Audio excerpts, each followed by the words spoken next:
Assalamualaikum warahmatullahi wabarakatuh. Gimana kabarnya hari ini? Alhamdulillah hari ini kita masih diberikan kesempatan untuk mengikuti mata kuliah metode statistika.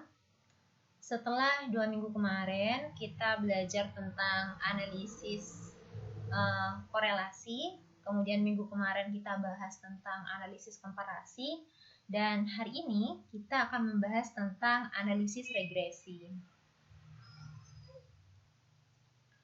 Nah, di perkuliahan kemarin kita sudah membahas tentang analisis korelasi, di mana analisis korelasi ini seandainya kita buat pertanyaan penelitian, maka bunyi dari pertanyaan penelitiannya adalah apakah ada hubungan antara X dan Y, antara variabel X dan variabel Y.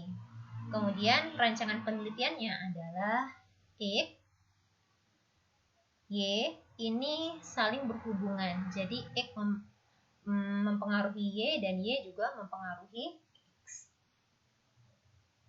Sedangkan analisis regresi di sini, pertanyaan penelitiannya adalah apakah ada pengaruh antara X dan Y. Kemudian rancangan penelitiannya adalah X mempengaruhi Y.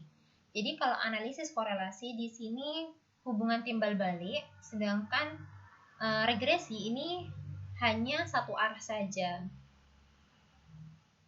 Keterangannya, X itu merupakan variabel bebas atau disebut juga dengan independent variable atau mempengaruhi. Jadi X mempengaruhi Y, X mempengaruhi Y.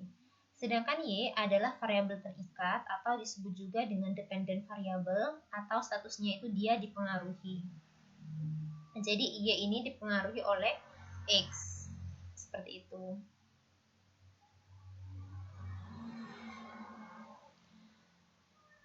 Adapun pokok bahasan yang akan kita bahas adalah yang pertama itu regresi linear sederhana, di mana pada regresi linear sederhana ini adalah banyak variabel bebasnya itu tunggal. Jadi hanya ada satu variabel bebas.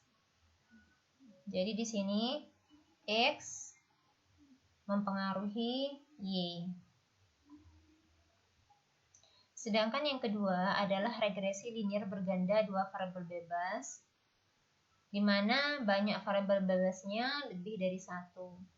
Jadi di sini ada X1, X2 sampai Xn, di mana X1, X2, X sampai Xn di sini mempengaruhi Y, di mana N lebih dari atau sama dengan 2. Jadi di sini variabel bebasnya lebih dari 1. Minimal dia ada 2 variabel bebas. Namun di sini hari ini kita hanya akan membahas di poin pertama tentang regresi linear sederhana. Nah, perlu kita ketahui di sini bahwa X berpengaruh terhadap Y, artinya jika X berubah maka Y akan berubah. Jadi perubahan X diikuti oleh perubahan Y. Poin kedua adalah X berpengaruh positif terhadap Y, artinya jika X meningkat maka Y akan meningkat atau sebaliknya. Atau yang ketiga, poin yang ketiga, X berpengaruh negatif terhadap Y, artinya jika X menurun maka Y akan menurun. Begitu pula sebaliknya. Contohnya misalkan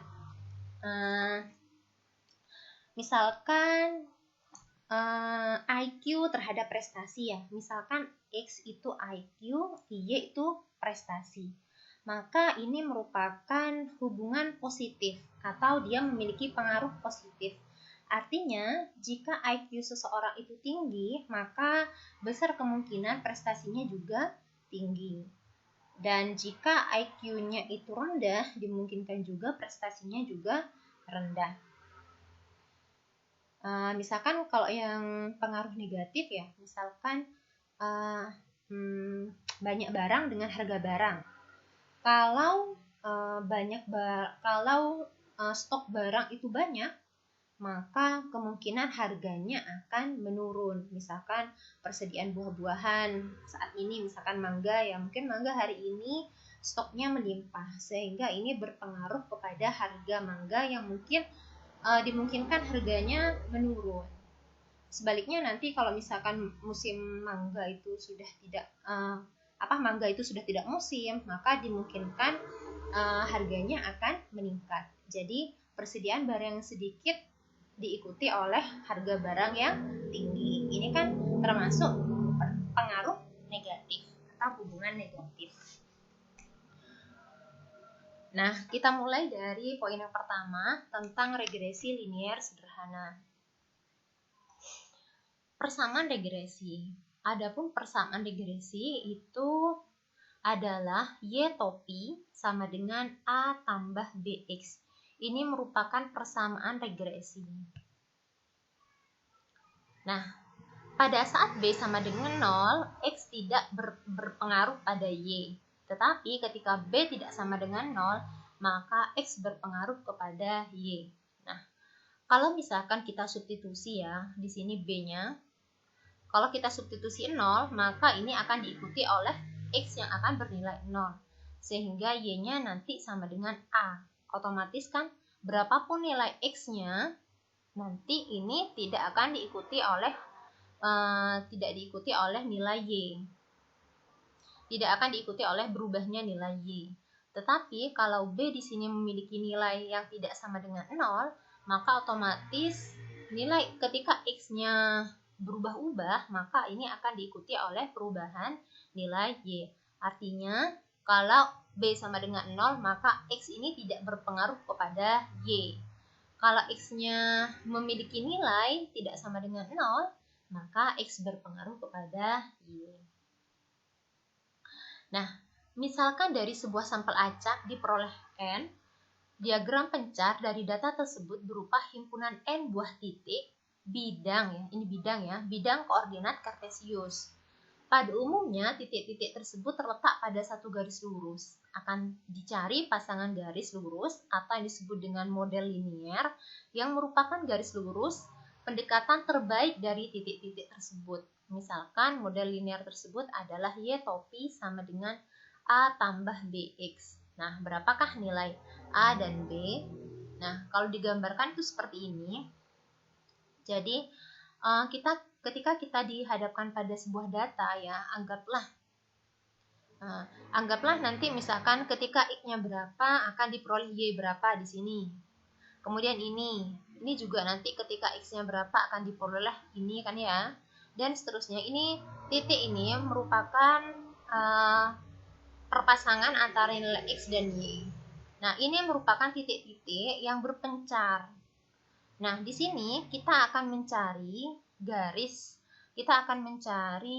model linier yang dimana garis ini merupakan pendekatan dari menyebarnya data-data ini. Nah, sehingga kita buat suatu garis di sini, di mana garis ini merupakan garis yang merupakan pendekatan terbaik dari data-data ini. Nah, anggaplah ini. Nah, garis ini, garis yang merupakan pendekatan terbaik dari titik-titik tersebut dinamakan dengan persamaan regresi atau model linier. Yang ini ya, Y topi sama dengan A plus BX. Nah, ini merupakan persamaan dari garis ini. Nah, pertanyaannya sekarang, berapakah nilai A dan B ini? Nah, kita di sini ada SSE atau disebut dengan sum square error. Nah, tanda kurungnya ya. Jadi sum square error atau SSE ini rumusnya adalah sigma Y min A min BX kuadrat. Nah, SSE ini menyatakan kesalahan model linier Y sama dengan A plus BX terhadap data. Agar Y topi sama dengan A plus BX merupakan model linier pendekatan terbaik dari data yang diberikan, maka SSE dibuat seminimal mungkin. Jadi ya, kita perhatikan di sini, ini kan merupakan garis yang dibuat sebagai pendekatan terbaik dari titik-titik ini. Nah, karena ini merupakan prediksi, merupakan garis pendekatan, otomatis kan ini ada kemungkinan salah dari penggambaran garis ini. Nah, ya atau dikenal dengan SSE, Sum Square Error. Nah, agar SSE ini minimum, kenapa harus minimum? Karena biar kesalahannya itu minimal gitu ya. Sehingga SSE ini harus dibuat seminimal mungkin. SSE akan minimum jika turunan SSE terhadap A itu harus sama dengan 0. Jadi turunan pertama dari ini itu harus 0 terhadap A, dan turunan SSE terhadap B juga harus 0. Sehingga ketika kita nanti menurunkan ini terhadap A dan turunan ini terhadap B kita olah, nanti dari turunan ini terhadap A dan turunan ini terhadap B kita gabungkan, kita eliminasi, nanti akan diperoleh nilai A seperti ini dan nilai B seperti ini. Ini adalah rumus A dan ini adalah rumus B untuk model linier agar SSE itu seminimal mungkin. Jadi garis model persamaan linier yang kita buat itu biar itu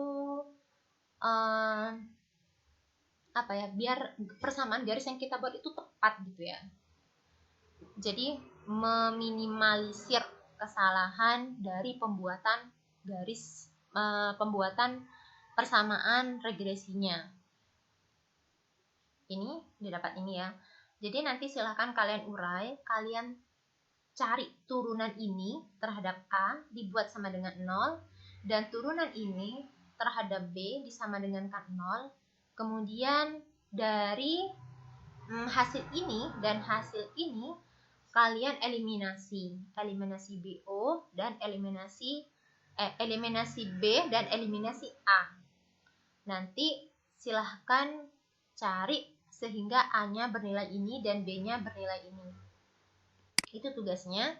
Kemudian kita masukkan contoh, misalkan ya, ini suatu studi dilakukan untuk memprediksi hasil penjualan dari biaya iklan mingguan selama 5 minggu. Didapat data di samping. Ini adalah data tentang penjualan dan biaya iklan dari minggu ke minggu selama 15 minggu ya. Jadi minggu pertama biaya iklannya adalah 40. Misalkan ini di dalam juta ya, 40 juta, sedangkan penjualannya adalah 385 dolar. Ya, ini saya dalam bentuk dolar ya. Anggaplah ini biaya iklannya adalah 40 dolar, sedangkan penjualannya adalah 385 dolar. Nah, carilah persamaan regresi linier untuk memprediksi hasil penjualan dan biaya iklan. Yang B, gunakan model linier tersebut untuk menduga hasil penjualan pada suatu minggu tertentu jika biaya iklan dikeluarkan 48 dolar dalam minggu tersebut. Penyelesaiannya, jadi sebelum kita melanjut pada persamaannya, langkah pertama adalah kita membuat tabel penolong. Di sini kita membuat 3 kolom baru, di mana kolom pertama kita beri judul XY. XY itu merupakan perkalian antara biaya iklan dengan penjualan. Biaya iklan di sini X, sedangkan penjualannya Y ya. Kemudian kolom selanjutnya adalah X kuadrat dan kolom selanjutnya adalah Y kuadrat.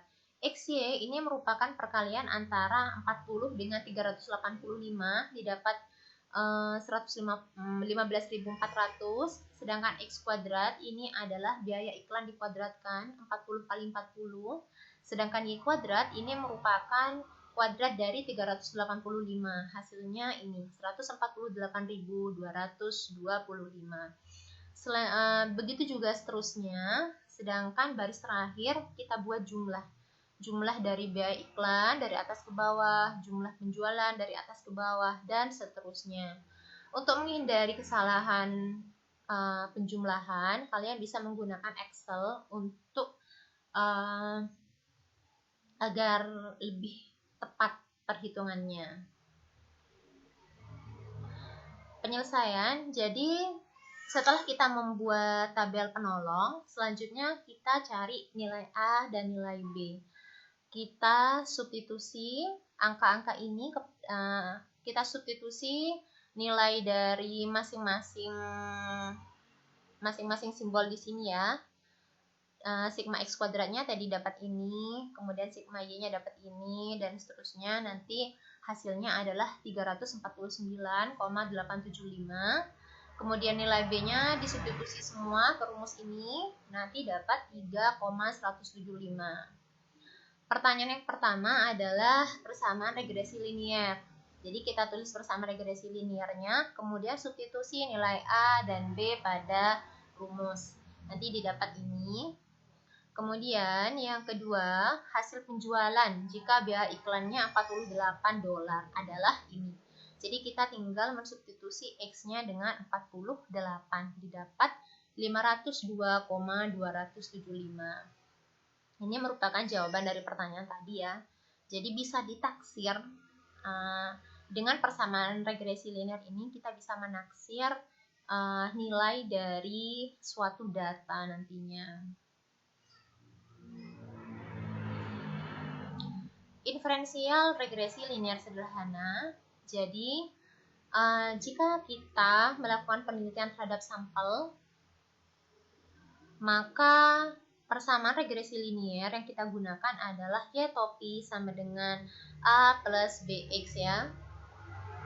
Kemudian kalau kita bekerja pada populasi, maka Y topinya adalah alfa ditambah beta X. Jadi kalau pakai sampel itu kita pakai simbol AB, kalau populasi kita pakai simbol alfa dan beta. Nah, jika beta sama dengan 0, maka ini membuat tidak ada pengaruh X terhadap Y. Kalau B-nya tidak sama dengan 0, ini artinya ada pengaruh X terhadap Y. Jika betanya lebih 0, ada pengaruh positif X terhadap Y. Jika betanya kurang dari 0 atau negatif, maka ini ada pengaruh negatif X terhadap Y. Ya, ini tidak ada ya. Ini tidak ada. Ini kelebihan kopi tadi. Nah, statistik yang digunakan untuk menguji adalah hipotesis 0 berbunyi bahwa beta sama dengan suatu angka tertentu.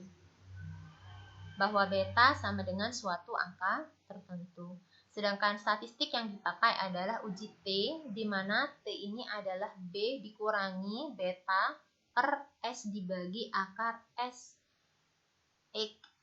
Ini merupakan pembagi utamanya ya. Ini pembagi utamanya. Kemudian dengan num sama dengan N-2. Ini untuk menguji nilai T-nya nanti pakai N-2. Keterangan atau ini keterangan dari rumus ya yang ini. Di sini kan ada S. Nah, ada S dan ada SX. Nah, untuk mencari S dan SXY, langkah pertama adalah kita mencari SXY dulu, di mana SXY itu ini rumusnya. Sedangkan SXY itu adalah ini rumusnya. Kemudian kita mencari, ini ya, maaf ya, ini SXY, ini SYY, yang ini baru SXY. Kemudian yang ini SSE, ini rumusnya. Kemudian untuk S, ini rumusnya. Jadi untuk mencari SSE dan S dan S, ini kita melalui tahapan mencari SXY dulu, kemudian mencari SYY, kemudian mencari SXY, baru mencari SSS dan mencari S. Contohnya, menggunakan contoh sebelumnya, uji hipotesis bahwa ada pengaruh positif biaya iklan terhadap hasil penjualan mingguan. Gunakan alfa 0,05 dan asumsikan populasi berdistribusi normal. Penyelesaian seperti biasa, kita tentukan dulu klaimnya. Klaimnya tadi kan pengaruh positif ya, sehingga betanya lebih dari 0. Kemudian kita uji klaim. Uji klaim untuk H0 kita gunakan tanda sama dengan. Untuk hipotesis 1 kita gunakan yang ini, lebih dari 0. Alfanya 0,05, kemudian kriteria penolakan H0. Tolak H0 jika T lebih dari T tabel. Tolak H0 jika T hitung lebih dari T tabel. T tabelnya pakai 0,05 ya. Kemudian derajat bebasnya atau nu-nya atau dekanya tadi adalah N-2. N-nya 15 dikurangi 2 sama dengan 13. Kalau kita cari di tabel T nanti dapat ini. Kemudian ini adalah rumus T-nya. Langkah kelima, kita menghitung nilai T. Berdasarkan hasil perhitungan untuk soal sebelumnya, didapat bahwa B itu adalah 3,175. Kemudian kita ikuti tahapan yang tadi, cari SSE, SXY, SYY, kemudian SXY. Ini pakai tabel yang tadi ya, menggunakan tabel tambahan atau tabel penolong yang tadi. Nanti kita substitusi angka-angkanya pada rumus, akan didapatkan nilai ini. SSE, nilai S, kemudian baru kita beralih ke T. T rumusnya adalah B dikurangi beta, B-nya yang ini 3,175 dikurangi 0. Jadi pakai 0 betanya ya, karena di sini kan hanya ada pengaruh positif. Artinya kalau pengaruh positif maka BU-nya sama dengan 0 per S per akar SX. Nah, nanti kalau kita hitung nilainya dapat 3,07. Kesimpulan, karena T hitung lebih dari T tabel, maka H0 ditolak. Dengan artian H1 diterima, maka klaim diterima. Artinya ada pengaruh positif biaya iklan terhadap hasil penjualan mingguan. Mungkin ini saja dari saya. Nanti kita dalami lagi materi ini di sesi diskusi pada grup WhatsApp. Saya akhiri, terima kasih. Wassalamualaikum warahmatullahi wabarakatuh.